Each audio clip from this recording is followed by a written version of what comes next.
Hey guys, were you convinced or programmed by someone that told you that you should invest in a 401k to actually build long-term wealth so you can actually have a great, comfortable retirement by the time you reach 65? Well, in this video, I'm going to tell you why you should not invest in a 401k. You guys ready for this? Let's get started. Planet Green Zen, inspiring the everyday person to break free from the mundane and take action.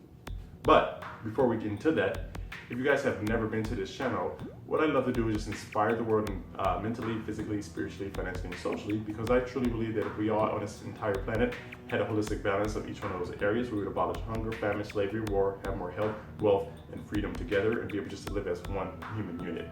So let's go ahead and jump into the video. Alrighty guys, argument number one. Do you guys remember the crash of 2008, where a lot of people actually lost up to 50, maybe even 60% of their portfolio that they've been saving for decades inside of their 401k. People who are ready to retire that year or maybe the next 2 to 5 years had to actually go back to work, which is very sad. So again, that's one reason why, is because you're not in control of the stock market. So if stocks go up or go down, when they go up, everybody's like, yay, that's great if you bought it years ago. But then when they start to go down, there's literally nothing you can do. You just have to sit there and watch it like a scared little dog with his tail between his legs. You can't do anything because you're not in control. Maybe another point was that you were told that it's too complicated, you're too busy, let someone else do all the heavy work and all the heavy lifting. And then you were programmed that, well, I'm not smart enough to actually manage my own money. So here, I'm gonna hand it to this money manager that I don't know. They know nothing about me. We never sat down with a consultation so they can get to know my personal needs. And I'm just supposed to be okay with that because I don't even see that money. It comes out of pre-tax dollars. And again, that may be another argument. And in reality, guys, it's really not that complicated. Literally, if you were to buy, let's say, an ETF, which is an exchange-traded fund, and let that run passively, there's multiple studies, and you guys can look this up yourself, and I challenge you to show that a passive ETF performs the same, if not better, than a money manager that's actively managing your portfolio. And again, that comes with extra fees. This over here is very, little fees, if any. It is on autopilot. You don't even have to do anything. Just set it and forget it. Over here, an active person, pretty much doing the same thing, but you have to pay them fees out of your gains, whether it gains money or not. So again, you were taught that it's too complicated. Let someone else do it. But again, if you get an ETF, exchange traded fund, let it sit there passively. It does the same, if not better, than someone actively managing. So which one would you want to do? If you, let's say, you'd rather pay. Again, I'm just thinking of this off the top of my head. Let's say if you were able to get free internet or paid internet, free internet works better. Let's say, faster than paid internet. But then you were told, oh, you always get paid internet because if something goes wrong, you're not smart enough to fix it. But over here, you can just press a button and it fixes for you. Yeah, I'm just trying to think of something and make you think about it differently. Which one would you rather have? Free internet that's, again, safe, secure, faster than paid internet. But over here, you're taught that this is better. But once you figure it out, like, hey, I can just get free internet, not have to worry about it, instead of paying someone. Like, which one would you truly pick if that was an option? Again, that's hypothetically speaking, but think about it outside the box in just a theoretical situation.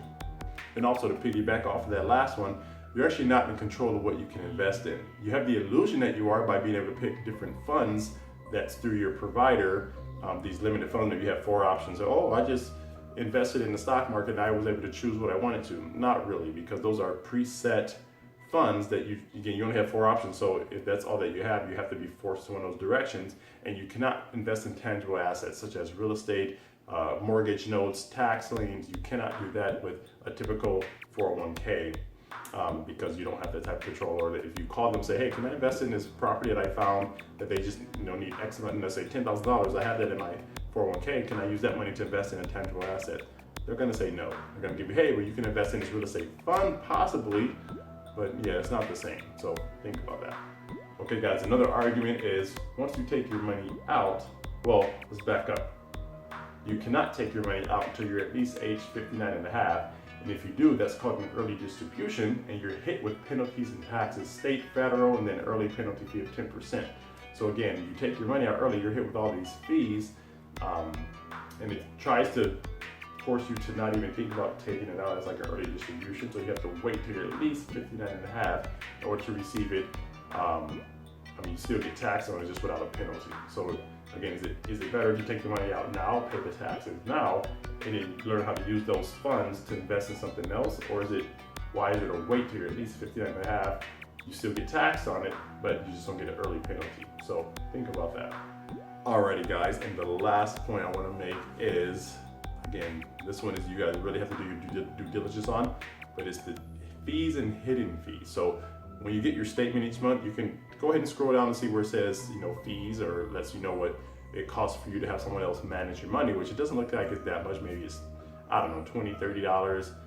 But guys, when you look at that over a long period of time, that's a lot. Also, there's hidden fees that's not listed on your statement. You might think that, how can they actually charge for things isn't that illegal? Well, again, that's one of the debates, where is a 401k a scam?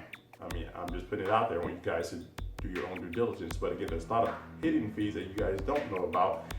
And you guys might think this is not true, but again, once you start to research, you will see that a lot of those companies can take literally up to like 60% of your gains over a period of time. And that's crazy, whether it performs or not. So let's say if you are paying a cable provider for service, and let's say 2 months you're out and the cable doesn't work.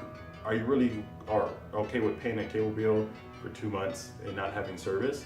Or do you expect them to be able to either credit you, give you that free, or just hold it up until they can fix it, then they'll start charging you again? Well, think of the 401k fund managers as, whether you perform or not, they take their cut, and again, you're up to like 60+%. So really good videos on YouTube regarding just 401k and how it works and those fees. You guys should definitely check that out. But that's the last argument I want to leave you with. So what do you guys think? Do you guys think it's worth investing in 401k or not? Or is it worth getting financial education and literacy so that you can learn how to take your money and use it in things that produce 10, 20, sometimes even 30% return? And that sounds crazy for people who've never dove into this world, but again, there's a lot of things out there that you just don't know. You just have to unplug from the matrix. That's why I'm so passionate about helping and educating people and bringing the inspiration. So whatever I put on the channel, I want you to take it as like a level 1, the first step, and then you have to do the part to do the second step to actually educate yourself, because there's only so much you can learn in books or from other people. You have to take action yourself, and that's why I'm so big at just providing that base level to help lead us like a launching pad for you to actually take that and continue to learn and grow and become a different version of yourself. Alrighty guys, I know it's time for my favorite part of the video, where it's the quote for today. Now this comes from Walt Whitman. He says, "Resist much, obey little." I want you guys to really think about that. Resist much and obey little. Again, I believe, just from my understanding, is when he's saying that, it's not that you want to go break the law and steal and rob and do stupid stuff like that, because that's not good. That's not good for anyone. It's going to lead you in a bad place.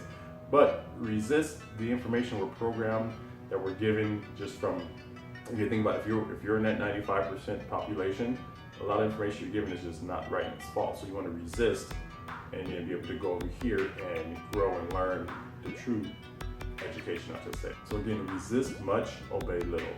Okay? Well, that's all I have for you guys today. So guys, if you like this video, please subscribe, please share, please comment below, let me know your thoughts. Hit that bell notification so you're notified when new videos are out. This is Darrell Gregg Green Zen, and you guys do have a great day.